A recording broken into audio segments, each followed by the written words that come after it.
In the tapestry of small-town life where everyone knew each other's name, and the only drama was who won the bake-off at the church social, there lived a seemingly ordinary woman named Jennifer Gledhill.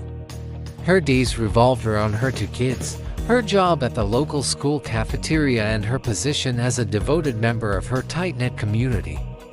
Her husband, David, was a well-respected police officer, a man known for his honesty and integrity. Their home was filled with laughter and warmth, or so it appeared. But behind closed doors, Jennifer was living a life that was a complete contradiction to the image she projected in public. She had been having a secret affair with a married man named Kevin Ware, a charismatic contractor who was also a regular at the church. This secret was eating away at her, causing her to become increasingly anxious and depressed. As her guilt and paranoia grew, she found herself torn between the life she had built and the dangerous world of her secret affair. It all started so innocently. Kevin, with his charming good looks and easy smile, had been a fixture in the community for years. His company, K&D Construction, had handled several high-profile projects, including the recent renovation of the town's historic library. Jennifer, a sucker for a good-looking man, couldn't resist his advances when he started making them.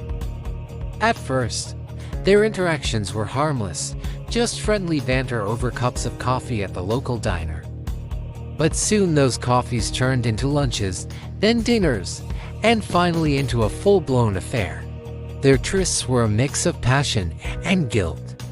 They'd meet in secret, stealing moments whenever they could, always on edge, always aware that their secret could come crashing down around them at any moment. The thrill of the forbidden was intoxicating, and Jennifer found herself drawn deeper and deeper into the affair. It was exciting, passionate, and completely forbidden. However, as the months passed, the affair began to take its toll on Jennifer. The constant lying, the sneaking around, the fear of being caught began to wear her down.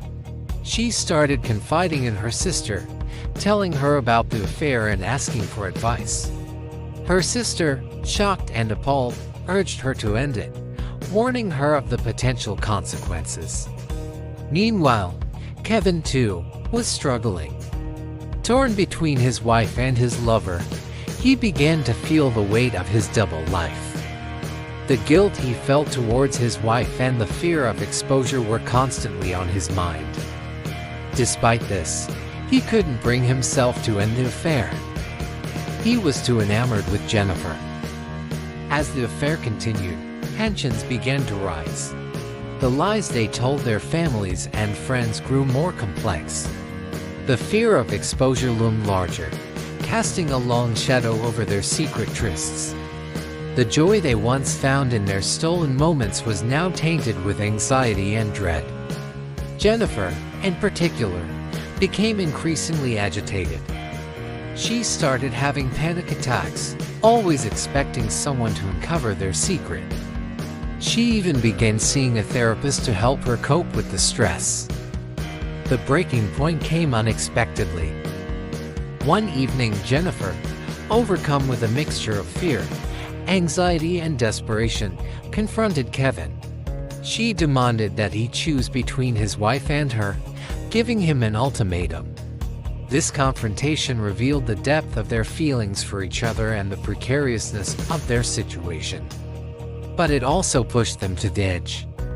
Kevin, unable to bear the thought of losing both his wife and his mistress, tried to convince Jennifer to run away with him. He promised her a new life, a chance at happiness free from the shackles of their double lives. However, Jennifer, torn between her love for Kevin and her loyalty to her husband, couldn't bring herself to agree. She wanted to put an end to their toxic relationship. She told Kevin that she couldn't keep up the charade anymore and that it was time for him to move on. This rejection devastated Kevin. He couldn't bear the thought of losing Jennifer. In a fit of rage and jealousy, he attacked her. The details of what happened next are unclear, but the end result was devastating. Jennifer was dead, her life brutally cut short by the man she loved and who loved her. In the aftermath of the crime, Kevin attempted to flee the scene. However, he was soon apprehended by the police. When they searched his car, they found Jennifer's lifeless body. The news of her murder sent shockwaves through the community.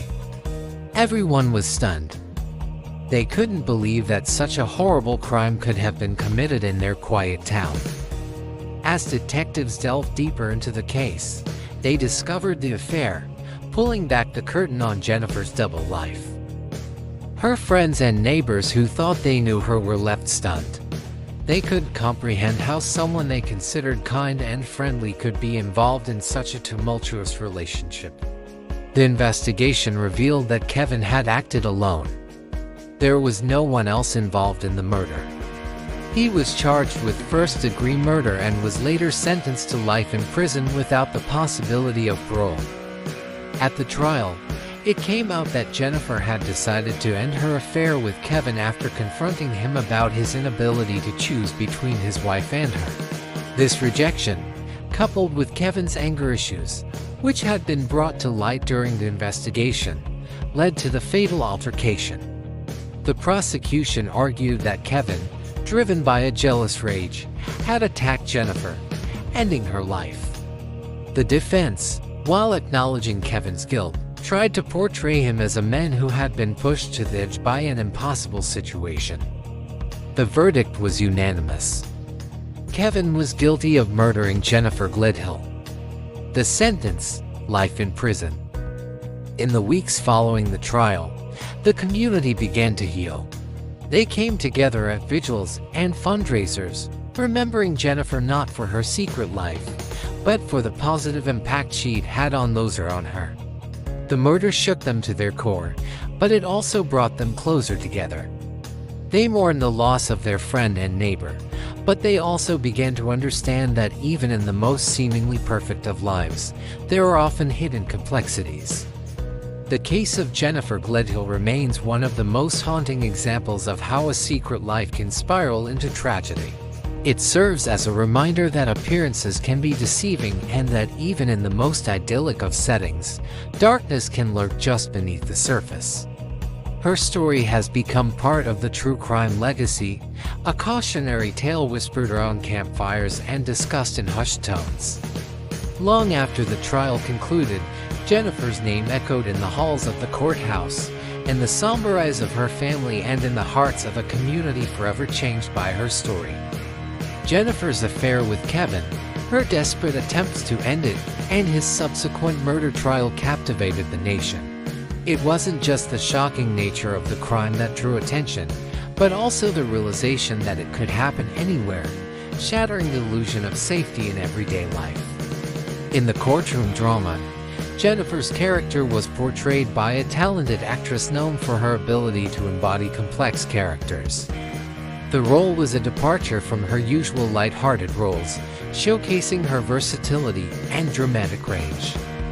Her performance was critically acclaimed, earning her numerous awards and cementing her status as one of the top actresses of her generation. The film's director, known for his gripping crime dramas, brought a realistic and intense approach to the story. He assembled a stellar cast, each bringing their A-game to the project. The supporting cast, including the actors portraying Kevin, Jennifer's husband, and the investigators, delivered nuanced performances that added depth and complexity to the narrative. As for Kevin, the actor who portrayed him on screen was a rising star known for his intensity and ability to delve deep into his characters. He brought a chilling realism to the role, making Kevin a character that was both despicable and pitiable. The film's screenplay was a faithful adaptation of the court transcripts and investigation reports, ensuring a level of authenticity that kept audiences on the edge of their seats. Every line, every glance, every outburst in the courtroom was meticulously recreated, paying homage to the real-life drama that had unfolded. The production team spared no expense in recreating the period piece.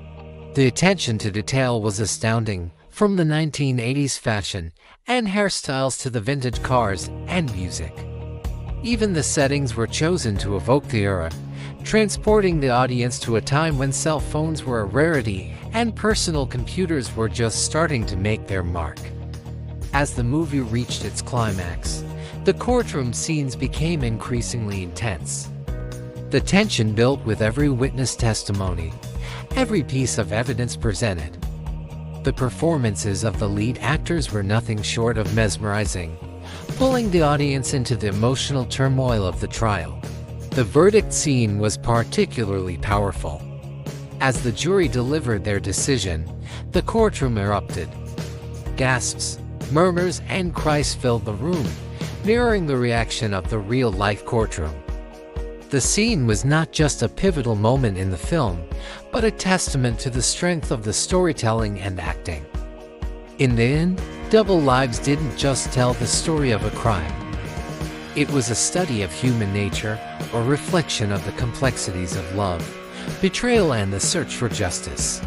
The film was a success, both critically and commercially. It sparked conversations, debates, and reflections long after the credits rolled. And it solidified the legacy of the true crime event that inspired it.